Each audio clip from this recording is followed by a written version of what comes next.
Inter-Napoli. Ci siamo, facciamoci la ruscama, una storta. Chi vincerà il big match?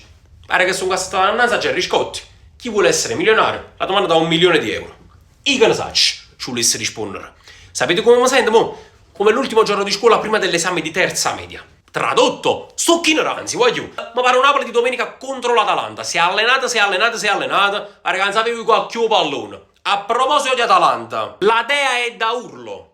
Non parla a me, Luke. Non si contano che le rumeniche.